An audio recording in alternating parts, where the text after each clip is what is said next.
เจ้าตำกระปุ่นรุ่นใหม่ปุ่นตำวีไปโลดได้เฮ็ดได้มันสิเข้ากันแม่นบ่ตำสิทธิ์ไปสิทธิ์มาตำกระปุ่นจำเป็น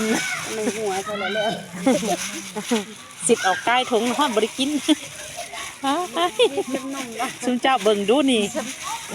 ตำกระปุ่นรุ่นนี้มันแซ่บกว่ารุ่นนั้นรุ่นนี้แซ่บกว่าในโคกแม่นบ่แล้วคนอยู่เว้ยแต่มันบ่ทั่วแม่รุ่นนี้แซ่บได้รุ่นนี้ค่ะปิ้นปากมันบัดนี้เบิ่งสภาพว่าเข้ากันเลยยังเป้ยแซ่บกินเจ้าได้บัดนี้แซ่บเบิ่งเด้อ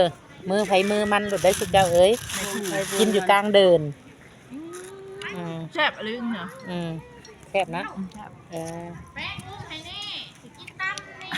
แซ่บเนาะ